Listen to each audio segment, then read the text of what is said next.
Hey guys, welcome to another Mechanic Monday. This time I want to tell you some nice and neat information about tires. Maybe you have some questions that nobody has answered before. Let's talk about tires and understanding the size.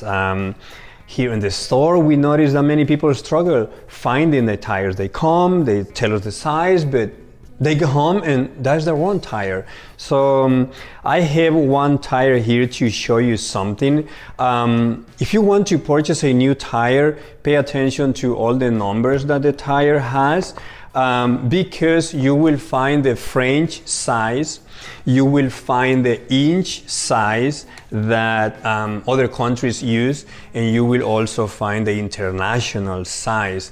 The international is actually regulated by the International Standardization Organization. So it's a lot going on, but to understand it, I'm going to show you how it goes. The numbers we see on the tires we get, that number represents the outer diameter of the tire, and the second number you see represents the width of the tire. But then in parentheses, you're gonna see more numbers and you're gonna ask what are those? That is the international number and it's more accurate. So the first number is the width of the tire. For example, you can see 28, that's the first number, and then space. The following number will be 622. That's an example for this one here. This is 622 and is the diameter inside. That is more accurate. If you find that number, it'll fit on your wheels, no problems. Today I'm talking about tires, and I get a lot of questions. Customers ask me, I have a road bike and I want to add big tires. Clearly you can't. The bicycle has little clearance for tires, and many people ask me why manufacturers do that and they don't allow us to add bigger tires. The answer is many answers.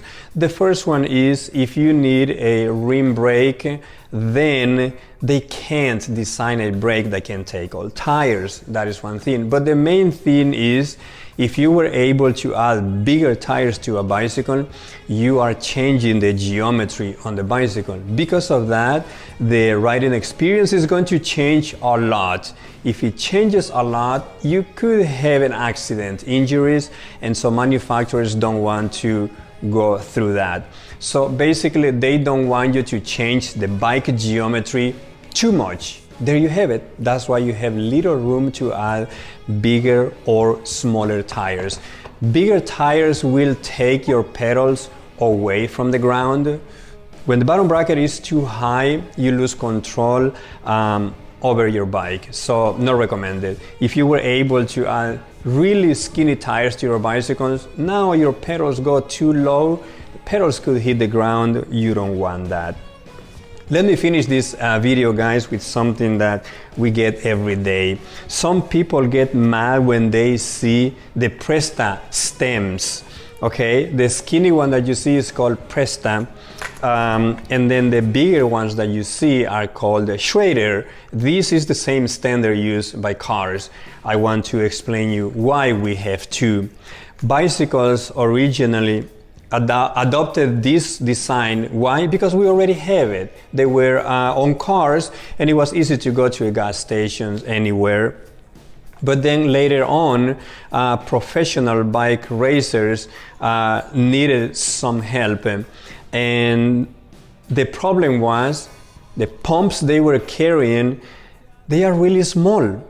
And Presta is easy to inflate with small pumps. The Schrader is almost impossible to inflate it with a small pump. You can try. So floor pumps and your compressor, no problem for the Schrader. But for the Presta, you can use a small pump and it's easy to carry with you. That's why bicycles adopted the Presta. By the way, Schrader according to history, this is not proven, guys, but according to history, Schrader is the last name of the person who created this valve for bicycles. Presta is a Latin word that means quick, and that's what professionals wanted. So Presta means quick, there you have it. They want to repair the bicycle or the flat on the road really quick. So when you use a different kind of pump on Presta stems, it actually feels really good. Just tell me what to